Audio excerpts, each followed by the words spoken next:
ښکاري داسې د پاکستان او هندوستان ترمنځ جګړه په وزیرستان کې شروع شوې ده. د پاکستان دا تور پورې کوي چې له افغانستانه پاکستان ته ترهګر ور ننوځي او هلته کې حملې کوي. دا په دې تېرو 2 کالو کې خو که تاسو لږ شاته لاړ شئ نو دا خبره د صدر اشرف غني صاحب په وخت کې موږ کوله چې هلته هندوستان 14 کونسلګرۍ خلاصې کړي. د هغې نه مخکې هم کوله د ښاغلي کرزي صاحب په وخت کې چې هندوستان هلته کې راغلی دی او په زرګونو خلک د پاکستان خلاف کار کوي. او اوس چې طالبان دي د هغو ملګري دي ذهني او فکري نړیوال مطبوعات هم داسې وي او پاکستان کې او په افغانستان کې په نړیوال کچ دا تاثر هم دی او تر ډېره حده دا خبره سمه هم ده ځکه چې طالبان په افغانستان کې واکمن هم دا مني او پاکستان کې مذهبي سوچ لرونکي یا پلوه خلک هم دا فکر لري چې دی انډیوالان دي او په دې موږ بیا بحث کړی دی چې څنګه انډیوالان دي. اوس هم داسې وایي چې له افغانستانه څنګه چې د هندوستان او پاکستان ترمنځ جګړه شروع شوه نو هندوستان را چې دا هغې امر وکړه طالبانو ته او طالبان چې دي هغه وزیرستان ته راننوتل او په پاکستان کې حمله کوله او پاکستان هغه ووژل. تفصیل د دې دا دی چې نیشنل سیکیورټي کمیټي دې جوړه کړې وه NSC ورته وایي. په دې کې دوی د پاکستان د کورنو چارو وزیر ښاغلی محسن نقوي وایي چې دوی ته دا خبره پکې دوی کړې وه چې اوس به هندوستان داسې کار کوي چې طالبانو ته به وایي چې تاسو لاړ شئ او پاکستان کې حملې وکړئ. او د بیا چې کوم تفصیل ورکړی دی هغه پکې دا ورکړی دی چې د هغو بهرنیان مالکان یا د هغو مشران هغو ته ویل چې تاسو پاکستان ته لاړ شئ او هلته کې کاروایي وکړئ او د هغې نه وروسته پاکستان د خپلو سرحدونو نګراني چې د سخته کړې وه او دغه شانتې بیا د پاکستان چې کوم وایي چې د هندوستان چې کوم سټریټیجک حکمت عملي ده تحریک طالبان پاکستان د هغې لاندې پاکستان ته ور داخل شو. 2-3 خبرې دي په دې کې چې ځان پې پوهېدل پکار دی او واضحه دریځ پې پکار دی. یو خدا چې پاکستان کې 2-3 قسمه خبرې کېږي طالبانو په هکله. مثال په توګه پخواني حکومت کې د جنرال باجوه عمران خان صاحب په وخت کې به طالبانو ته بچي زامن او وروڼه ویل کېدل. څه وخت کې شهباز شریف چې اوسنی وزیر اعظم دی هم دې طالبانو ته ویلي وو چې تاسو خو زموږ وروڼه یې په پنجاب کې حملې مه کوئ پښتونخوا ته لاړ شئ. اوسنی چې پښتونخوا کې کوم حکومت دی د پاکستان تحریک انصاف د کوم مشر چې کونډی دی او هلته کې ورسره نور پښتانه هم ملګري دي هغه هم داسې وایي چې دا زموږ وروڼه دي او دوی سره موږ روغه کوو او په دې روغې لپاره یې جرګه اوس هم جوړه کړې وه. ورتلونکي وختي نه مخکې هم جرګې جوړې شوې وې او دې پښتنو مشرانو چې کوم د پاکستان پوځ پلوه ملګري دي یا د هغو د سوچ سره مطابقت لري هغو داسې ویل چې دا زموږ وروڼه دي او زموږ بچیان دي. دا وروڼه او بچیان اوس پاکستان داسې وایي چې دا د هندوستان بچیان دي دا د هندوستان د را زامن دي دا د هندوستان د را اولاد دی او دا د هندوستان را چې دا استخباراتي اداره هغه ورته پیسې ورکوي. یعنې محسن نقوي بیان دی د پاکستان مطبوعات ته ډک پراته دي چې هندوستان. دویمه خبره پکې پاکستان اوس دا کوي چې دا طالبان چې کوم په افغانستان کې واکمنان دي او د دې انډیوالان وو هغه پاکستان د دفاع وزیر چې ویل د دې دا جنگ دی وګټه او طالبان ته د مبارک شي. هغه وزیر اعظم عمران خان پخوانی چې ویل د طالبانو د غلامۍ زنځیرونه مار کړل هغو ته هم داسې وایي چې دراصل تاسو اوس د را او د هندوستان غلامي کوئ او را او هندوستان درته پیسې درکړي او د هغو ایجنټي کوئ د هغو لاسپوس یې د هغو پپټ یې د هغو ګوډاګیان یې او دغه په لمسه باندې خپله خاوره مو تحریک طالبان پاکستان ته ورکړې دا هغه 19 نن مړه کړل او 450 یا بلوز وجلې دي. که څه هم ما په سیمه کې د 3 خبریالانو سره خبرې وکړلې او هغو د دې خبرې تصدیق تر اوسه پورې نه کوي او طالبانو لخوا هم چې کوم خلک خبریالان هغو ته نږدې دي ما کوشش وکړ د هغو لخوا هم داسې کوم تصدیق نه دی راغلی خو دا د پاکستان د پوز IHPR مطبوعاتو څنګه داسې دعوه کوي. نو ځکه ما په شروع کې ولې داسې ښکاري چې جګړه په پهلګام کې په کشمیر کې نه ده په وزیرستان کې شروع شوې ده او وزیرستان د د جګړې د ورال تبل شوی دی پخوا مال تبل اوس مال تبل اوس دی کې بل زبردست ټکی چې دی په وزیرستان کې ولې داسې د چالته لوبه ګرمه شوال ته لوبه سم د ټکه به داسې کېدل چې د هندوستان او پاکستان ترمنځ به لانجه راله کاغه د 1915 شپېته جګړه وه کاغه د 1901 جګړه وه کاغه د 1999 کارګل جګړه وه او کاغه نورې جګړې وي دغلته به مغې سره خلکو ټوپک چې دی شپېلی ته تیل ورکول شروع کړل په بریتو باندې به هم تیل ولګول لونګۍ به هم ولګولې کمربندونه به وتړل او الله اکبر زه چې زه هندوال وژنو قافلې به جوړې شوې او جلوسونه به وو جلسې به وي او درز به وو دا ځله خلک ساړه دی دا ځله په حیرانونکې توګه باندې د پښتنو په سیمه کې ماسیوای د یو څو سرکاري لیکونکو نه یا سرکاري ترجمانانو نه ژباړونکو نه یا د هغو د لپاره کارکونکو نه پښتنو ټوپک له تیل نه دي ورکړي د پاکستان لپاره د هندوستان خلاف دا پکې یو داسې ایلیمنټ دی یو داسې توکی دی چې پاکستان د سټریټیجک ډیپت یا د ډیپ سټیټ د ژور ریاست سوچ لرونکي یې حیرانه کړي دي چې پښتانه چېرته دي هغه کمربندونه چېرته دي هغه راشنکوف به چېرته دي کلاشنکوف ته راشنکوف وایي هغه پنډزي چېرته دي هغه غوږینان چېرته دي هغه شیشناک چېرته دي هغه سربازان چېرته دي چې مفت ویډیا به یې د پاکستان د دفاع جګړه کوله جګړه یې کوله او که نه دی پې کوله دی ول نوم ورکړی او کشمیر ته دی لېږلي څه چې وو خو ښکارېدل به نن د پاکستان تاسو وګورئ وزیر اعظم دی که دفاع دی که خارجه دی که باندینو دی که د کورنو دی که د بهرنو دی که مولیان دي هغه وایي چې غیرتمند پښتانه داسې او داسې غیرتمند پښتنو خپل ټوپک تر اوسه پورې د صندوق نه دی راغستی یې په دیوال ته سترګې ته ځوړند کړی لا نه دی راکوز کړی تیل لا نه دي ورکړي دا د پاکستان لپاره حیرانونکې خبره ده خو د پښتنو د نقطه نظر نه حیرانونکې نه ده پښتانه اوس پاتې یو دوه سیاسي مشرانو سره خبرې وکړلې کم چې پښتانه دي پوه دي هغه ویل چې پښتانه د ریاست په دې دوکه باندې شاید ډېر پخوا پوه شوی وي خو شکر دی چې اوس پوه شو چې هم دا ریاست هم دا پښتانه وژني هم دا پښتانه بیروزګار هم ساتي غریبانان هم ساتي شاته هم ساتي همدا پښتانه بیا د خپلو مقاصد لپاره کاروي نو شاید دغه په دې کې اوس پوه شو چې موږ ولې د پاکستان لپاره بې تنخوا جګړه وکړو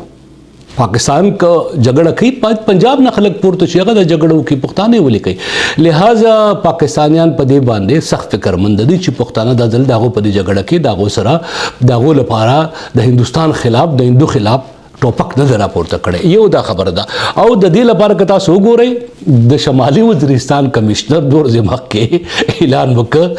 چې خلکو ته وویل چې د هندوستان خلاف به مظاهره کوو د پاکستان سرکاري افسر 18 ګریډه کمشنر د پولیسو ولس ته وایي چې راوځئ چې مظاهره وکړو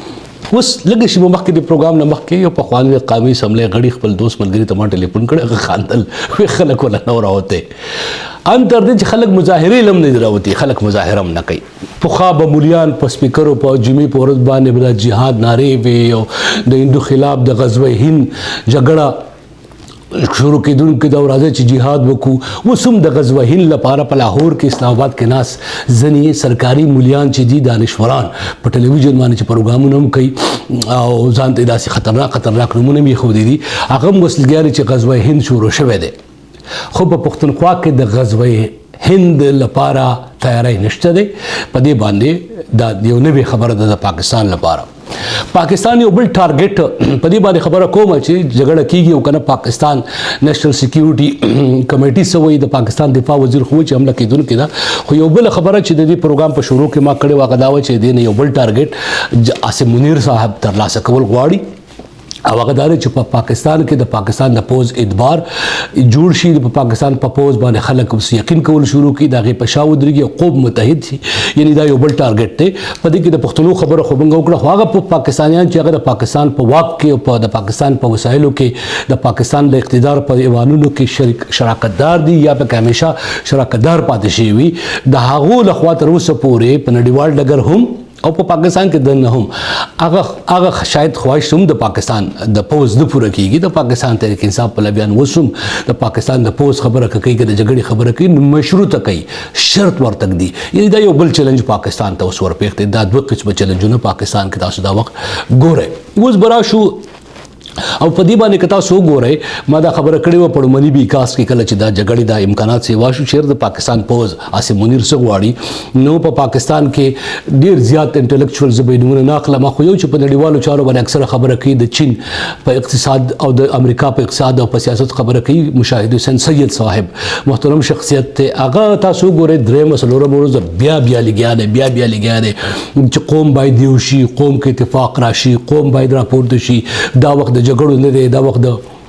د پاکستان د پوز خلاف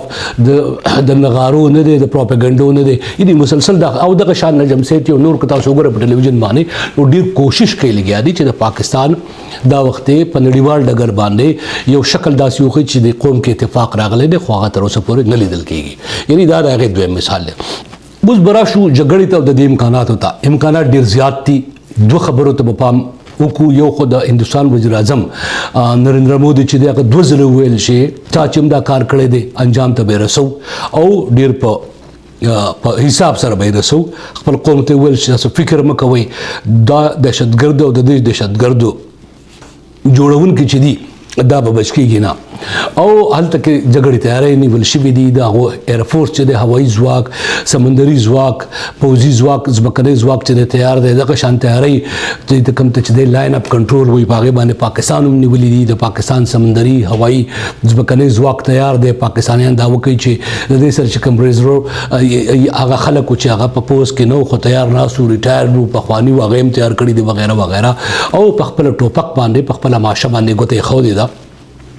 جګړه څوک ګټي څوک بلی په دې موږ باس کړی دی. یو ځل به دومره مختصر بیا ووایو چې پاکستان د هندوستان په مقابل کې ورکوټی دی پوځ کم دی پوځي وسله او طاقت کم دی قسم چین ورسره ملګری دی. خو که دا جګړه کېږي په امکاني توګه څنګه چې د کارګل جګړه دی بایللې وه 1999 څنګه چې د 1965 جګړه دی بایللې وه څنګه چې 1901 جګړه دی پاکستان بایللې وه د هند خلاف داسې دې هم امکانات دی. په داسې کې چې کله خبره د بقا راشي خبره د ژوند او د مرګ راشي پاکستان به بیا خپل انتهایی آپشنز چې دي